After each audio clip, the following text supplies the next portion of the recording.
From the Skyloft Studios, high above the streets of downtown Nashville, Tennessee, it's the Tony Vanek Show, bringing you truth, facts, and his unadulterated opinion. Now here's your host, Tony Vanek.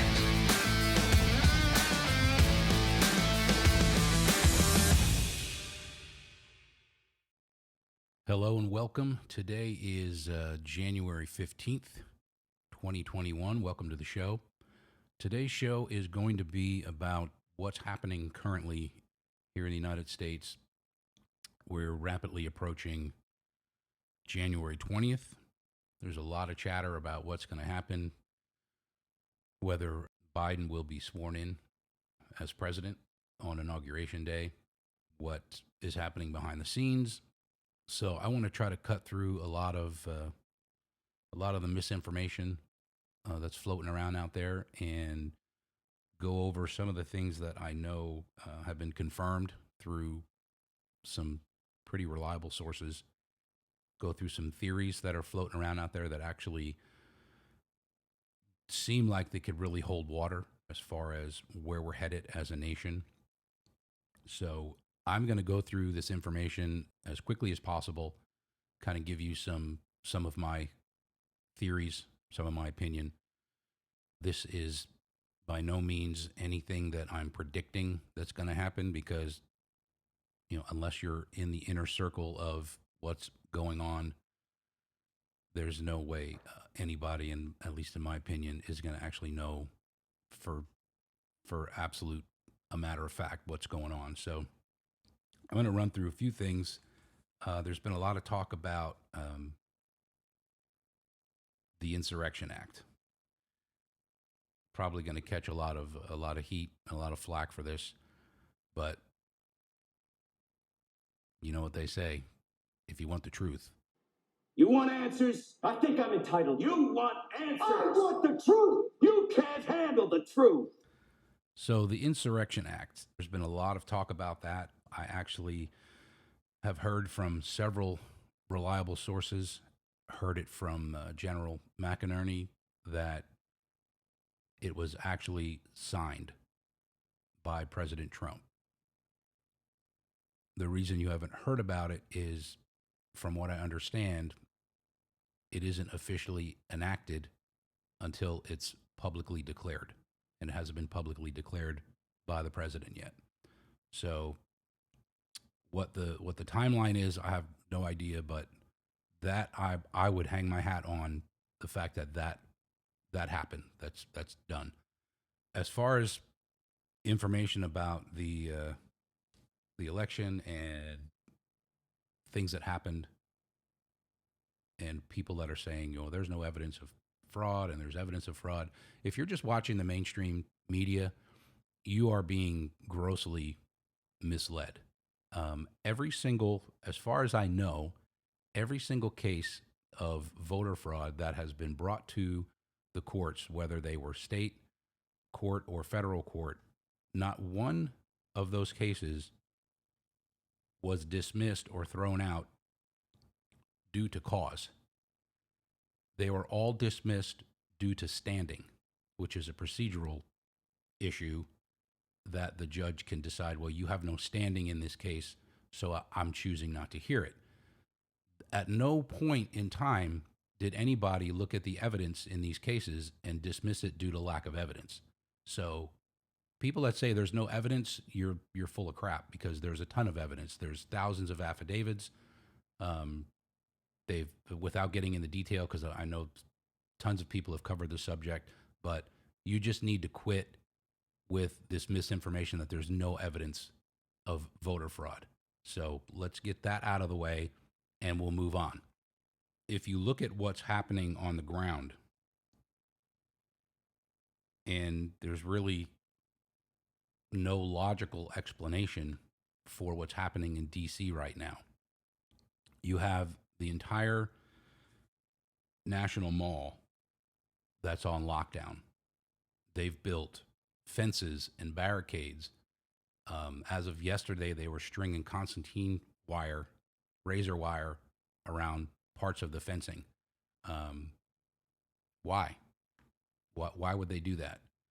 as far as I know, the actual inauguration is not going to take place at that location. They, the last I heard, it was going to be virtual, and there isn't going to be anybody there. So my first reaction when they were telling everybody, don't come to Washington, D.C., stay away, we're going to have a virtual inauguration. My first natural inclination was, of course, they don't want anybody to show up because there wouldn't be very many people showing up anyway. And if you have a candidate that won an election by 80 million votes, that somebody who's garnered 80 million votes, more than any other candidate in the history of this country, I would expect there to be quite a bit of people showing up to celebrate this candidate's victory. But we know that that's not the case. And you can argue with me all you want, but you're not going to convince me that that 80 million people voted for this guy who's had 2 failed presidential attempts and has spent the better part of his adult life in office and has accomplished literally nothing. And that's not my opinion, that's a fact. So that was my first thought. Okay, well, it's just optics. They want to try to protect the fact that there's not going to be a whole lot of people that are showing up for this inauguration, and it would be obvious, and all of a sudden people are going to start asking a whole lot more questions than they already are. So that was my first thought. Then we're at a point now where, as of today, as close as I can get to the actual number, there are 26,000 National Guard troops in Washington, D.C., and they are fully armed, they are locked and loaded, and they have been given shoot-to-kill orders. So that alone should be extremely disturbing to any American citizen. Why the government would feel the need that they have to protect their circle of government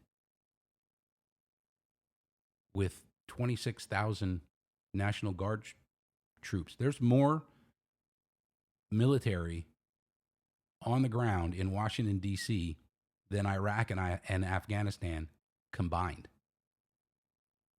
And they're not just there for crowd control. So what's going on? So if they're not there for crowd control because they're not having this inauguration event, why are they there? That's another question that you should be asking yourself. So the other thing that I found as I was listening to a lot of other sources and kind of going through why things are happening the way they're happening and what's going on, without getting into a whole bunch of conspiracy stuff, which I even hate that word conspiracy, because a conspiracy is an actual reality of an event. It's just whether it's a conspiracy fact or a conspiracy theory. You think someone conspired to do something, but there are conspiracies that we're faced with all the time. And when you're labeled a conspiracy theorist, I find that extremely offensive, because there are people out there that I know, some personally and some not personally, that you could label them a conspiracy theorist, and it's just because they're critical thinkers, because they can see beyond the BS that they're being fed by the mainstream media on a regular basis for the last how many decades that we've been lied to by the media. And we've seen it time and time again. It comes out all the time, and everybody just brushes it off. Oh, well, that's just the way it is. Well, enough is enough. So if you look at the fact that there's 26,000 National Guards troops on the ground in Washington, D.C. Right now, and like I said, they're fully armed. They've got they're walking around with sidearms and M4s, and they're fully loaded, and they have been given orders to shoot to kill. So who who who are they? Who are they worried about? Who are they worried that's going to come and try to overtake the government? I don't, your guess is as good as mine. I have my theories, but I don't have enough evidence to back it up. So if you look at what's happened in 2020 with the pandemic, a bunch of executive orders that were signed. So back in March of 2020, President Trump issued a national state of emergency for the country, and that is still in place today. So what does that mean? What does a state of emergency, a national state of emergency mean? Well, what it means is, and you can look this up, this is not hyperbole, this isn't me spitballing, this is actually what happens when when the president declares a national state of emergency.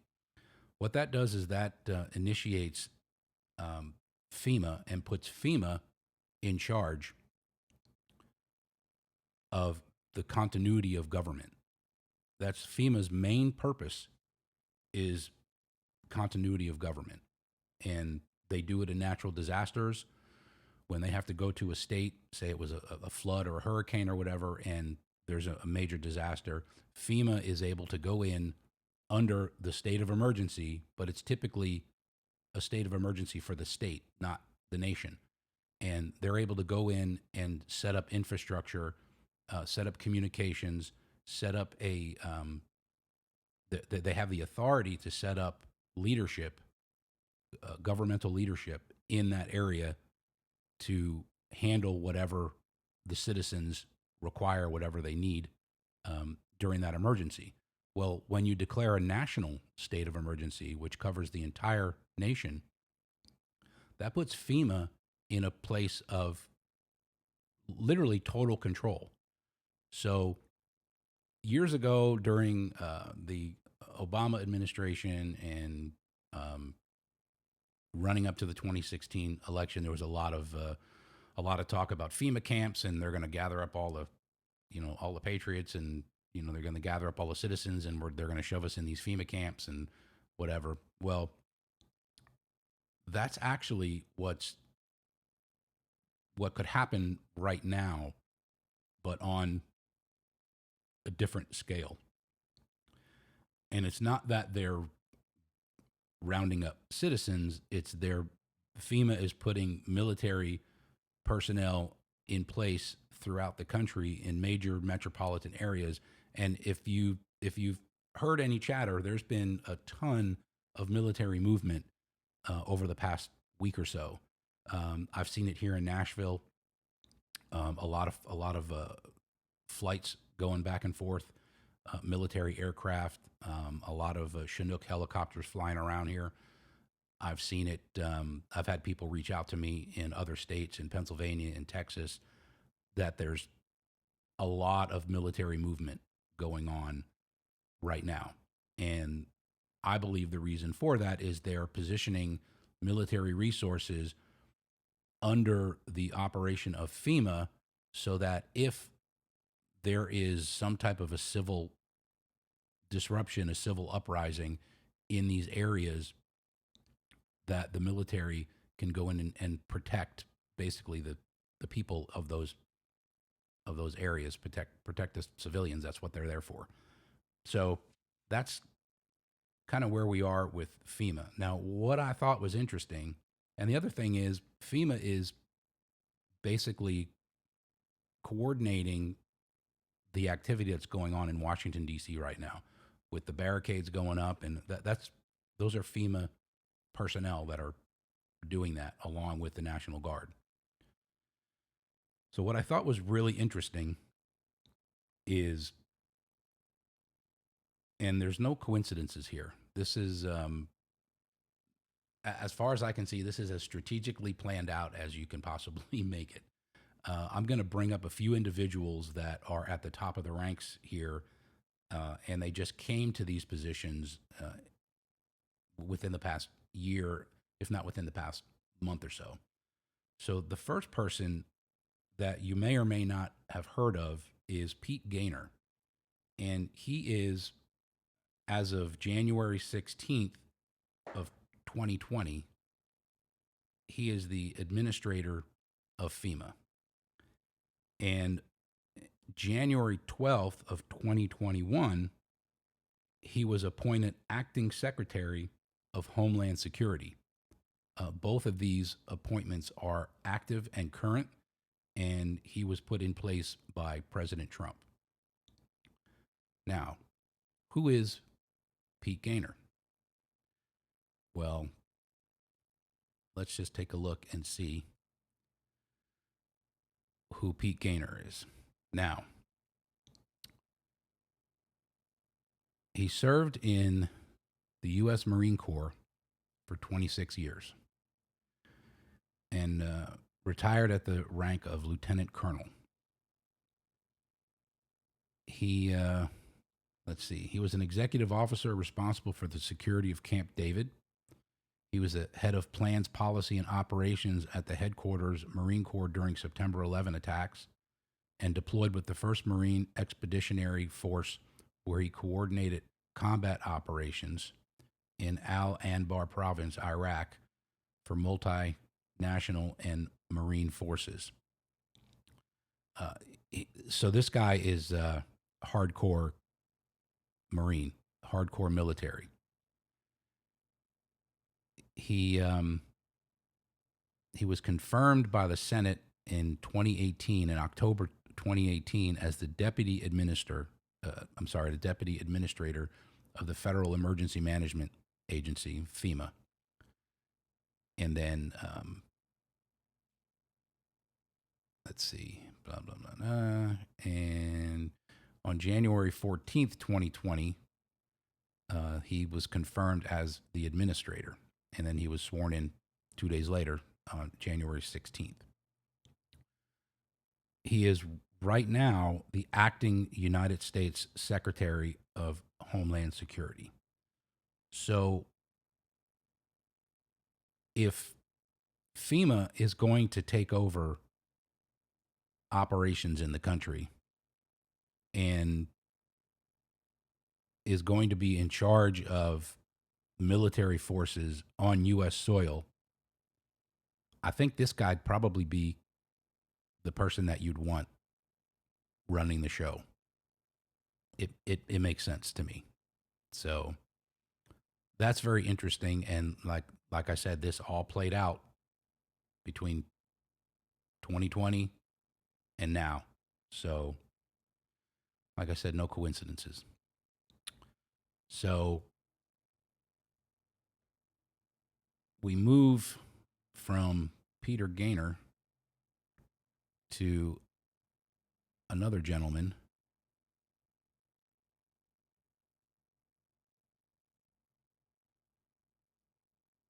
a Mr. Chris Miller. Now,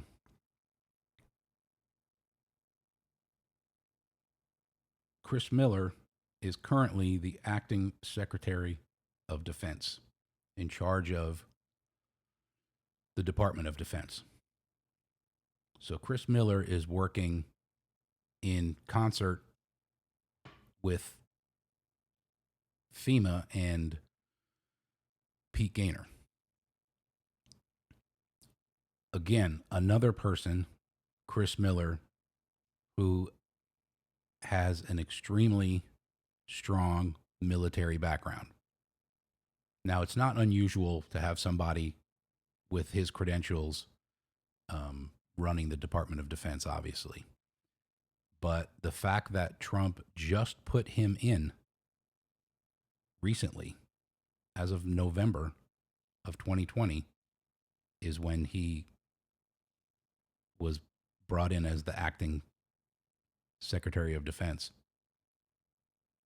Again, there's no coincidences here. Now, this guy, Chris Miller, his chief of staff is Kash Patel.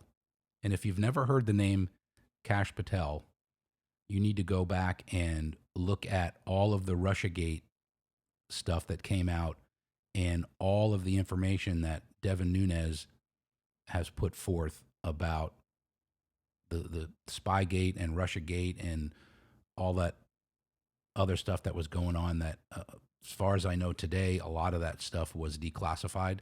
So I think we'll see a flood of government documents coming out that's going to show some very damning information about those investigations. But Kash Patel is a very interesting individual.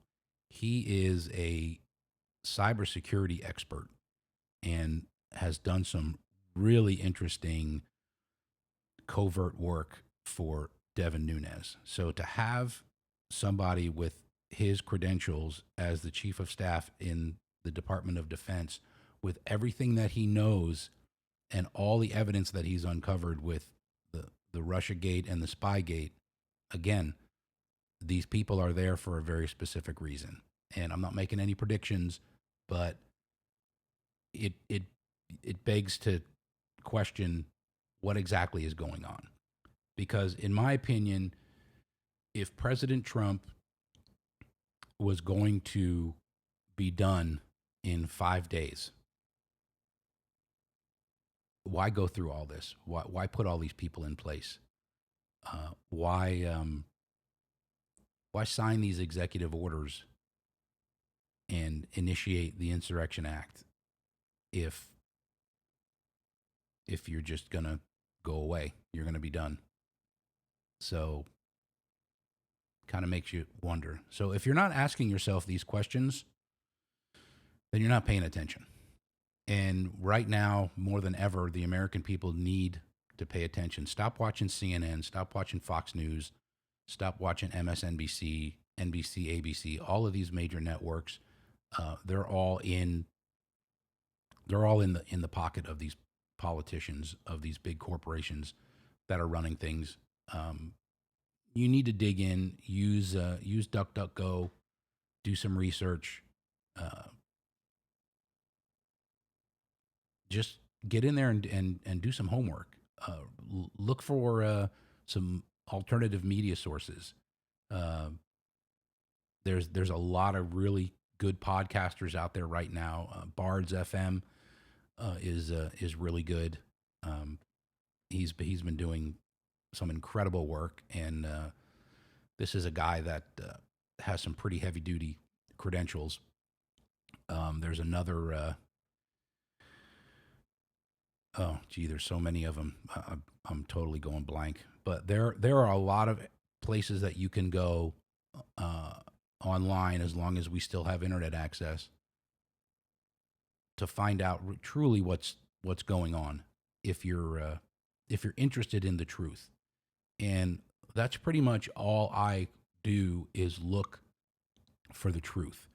Now, there's some things that I can guess at. There's some things I can have an opinion. There's some things that I look at and it makes sense logistically, but I have no way to prove it. I know in my gut that this thing it resonates truth, and I have to dig in a little bit deeper and try to find more evidence of this or that. But I do the research, and I look up the sources and try to figure out exactly what's going on. So you can take it for what it's worth, but pay attention. I would suggest, at the very least, I don't know what's going to happen nationwide. I don't know people that watch this video where you live, if you live in a major metropolitan area or if you live somewhere in the suburbs or in the country. But at the very least, just think about it as a natural disaster, what you would do to prepare if they were predicting a blizzard or a hurricane or tornadoes or flooding or whatever. Make sure you have at least 2 weeks of food and water.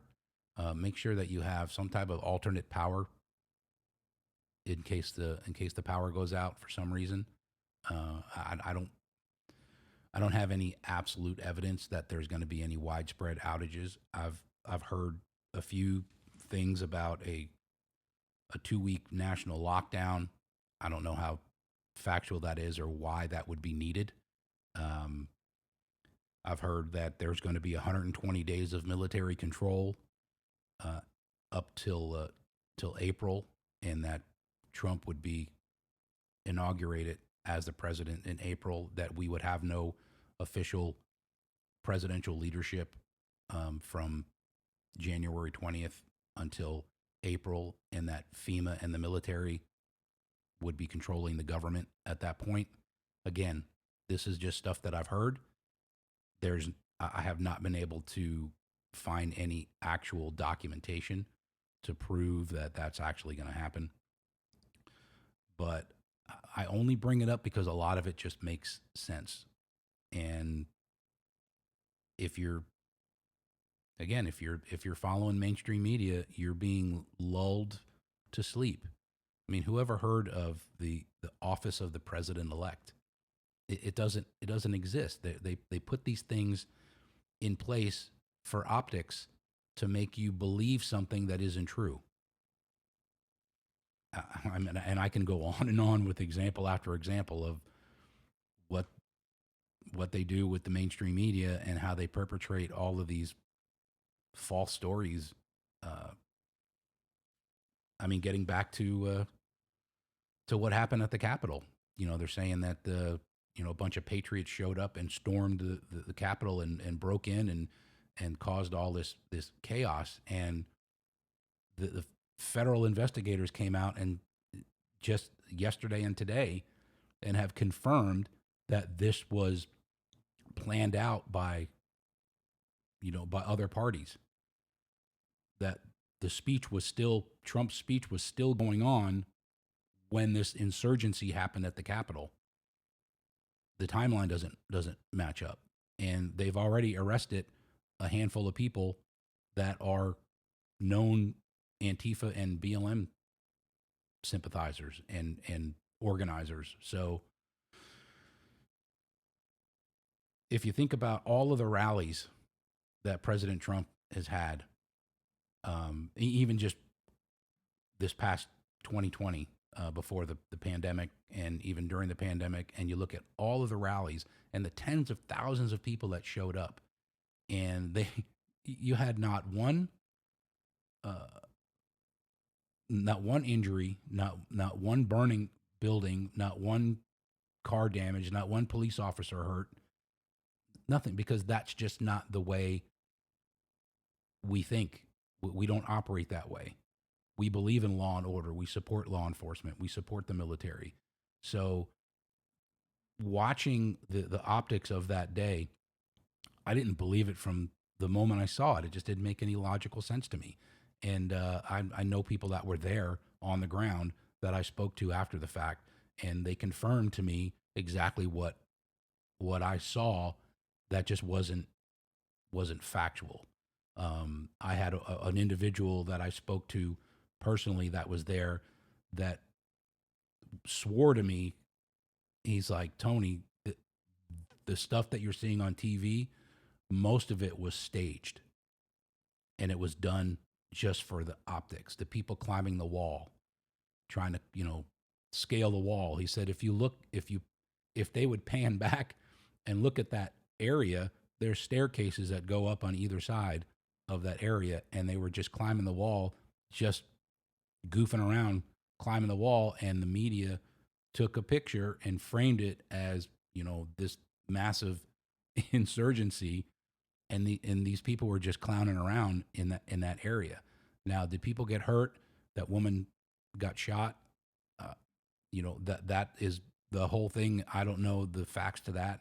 There's some things forensically that just don't line up with the video and how she got struck with a bullet when the person that fired the shot was aiming in a different direction.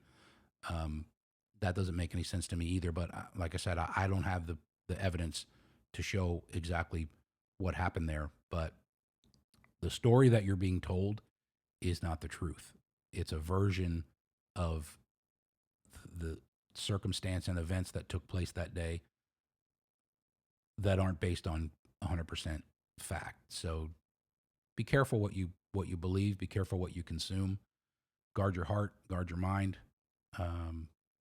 Pray, because we are in an unprecedented time in this country right now, and the actions of people on both sides of this will determine and dictate what this country looks like moving forward.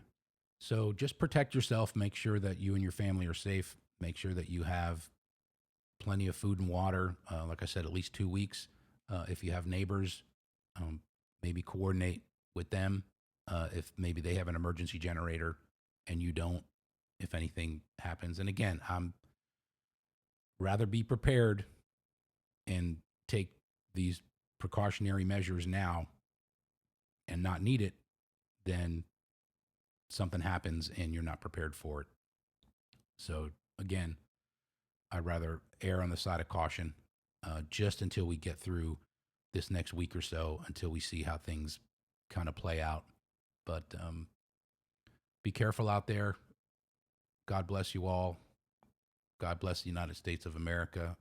And I pray that we come out on the other side of this a better nation.